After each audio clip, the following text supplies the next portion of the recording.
नमस्कार, मैं हूं डॉक्टर पीयूष कुमार मित्तल और आप देख रहे हैं मेरा चैनल कॉमर्स डॉट रील। आज मैं बीकॉम फिफ्थ सेमेस्टर का जो एग्ज़ाम 16 दिसंबर 2024 को आयोजित किया गया था, कॉरपोरेट अकाउंटिंग सेकंड पेपर, उसकी आंसर की लेकर आया हूं। तो आइए शुरू करते हैं। पहला क्वेश्चन है, जब ख्याति का मूल्यांकन किया जाता है तो निम्नलिखित में से किस विधि का उपयोग किया जाता है? तो आंसर होगा डी, उपरोक्त सभी।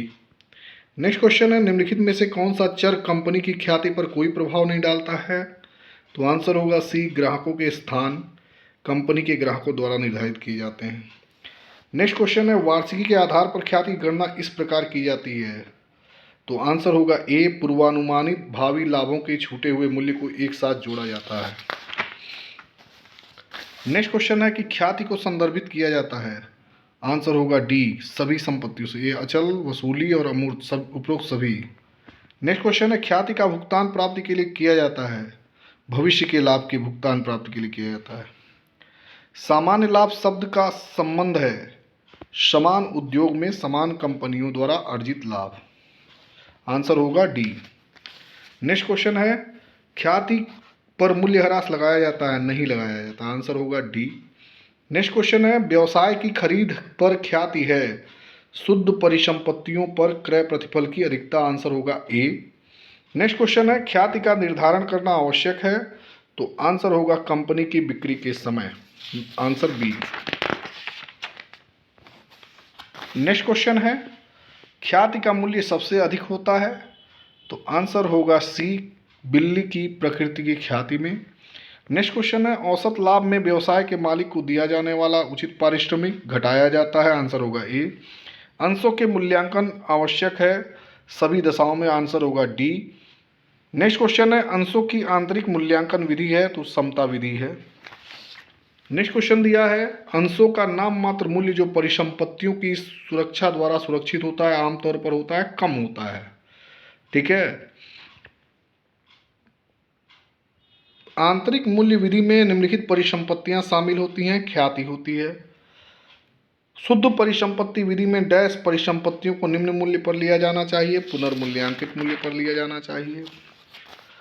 नेक्स्ट क्वेश्चन है, आंतरिक पुनर्निर्माण में कोई भी कंपनी का परिसमापन नहीं होता है? आंसर होगा ए। अंशों के मूल्यांकन की विधि है?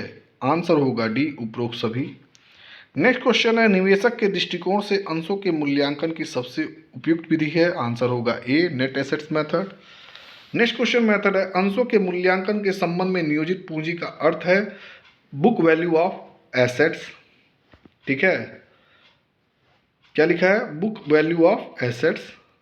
नेक्स्ट क्वेश्चन देखेंगे, आंसर होगा इसका सी। नेक्स्ट क्वेश्चन देखेंगे, 21 का शुद्ध परिसंपत्तियों की राशि को अंशों की संख्या से विभाजित करने पर मूल्य होगा? आंसर होगा इंट्रिंसिक वैल्यू ए, आंतरिक मूल्य। अंशों के मूल्यांकन की आर्थिक चिट्ठा विधि को कहा जाता है? आंसर होगा ए, शुद्ध परिसंपत्ति विधि। नेक्स्ट क्वेश्चन है, शुद्ध परिसंपत्ति निर्धारित करने का सूत्र है? तो आंसर होगा संपत्तियों का वसूली योग्य मूल्य माइनस वाह दायित्व। नेक्स्ट क्वेश्चन है, जब कोई मौजूदा कंपनी किसी अन्य कंपनी या कंपनियों के व्यवसाय को अपने हाथ में ले लेती है तो उसे कहा जाता है? आंसर होगा बी, अवशोषण। क्रय मूल्य की गणना करते समय परिसंपत्तियों के निम्नलिखित मूल्यों पर विचार किया जाता है? तो देखिए, वैसे तो book value, average value, market value सभी विचार किया जाता है, लेकिन आंसर होगा आपका ए, बुक वैल्यू। नेक्स्ट क्वेश्चन देखेंगे, नई कंपनी के प्राप्त अंशों को दर्ज किया जाता है? आंसर होगा ए, अंकित मूल्य पर। समामेलन समायोजन खाता पुस्तकों में प्रदर्शित होता है, इसे चिट्ठे में दिखाया जाता है संचय और अधिशेष में। ठीक है, रिजर्व एंड सरप्लस में।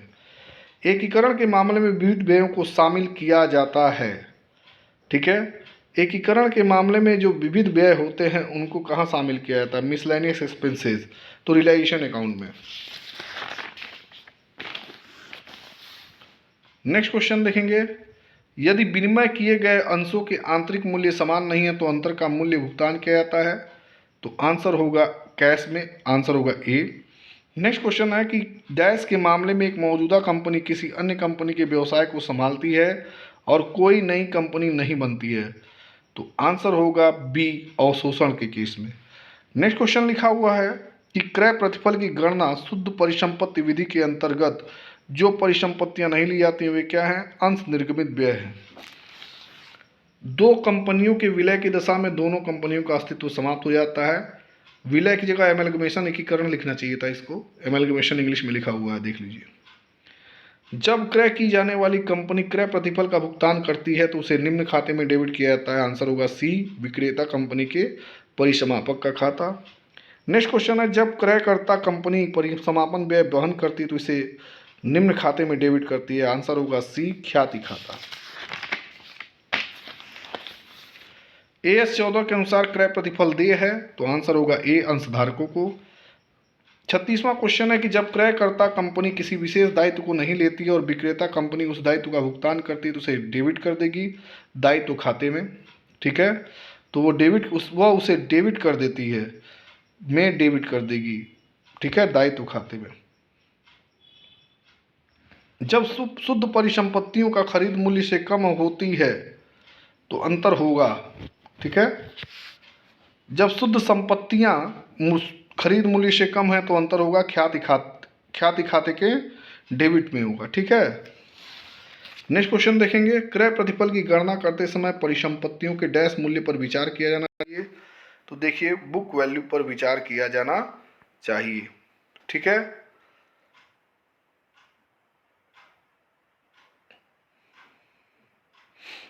नेक्स्ट क्वेश्चन देखेंगे, लिखा है कि शुद्ध संपत्तियां माइनस पूंजी संचय है, तो शुद्ध संपत्तियां माइनस पूंजी संचय क्रय प्रतिफल है।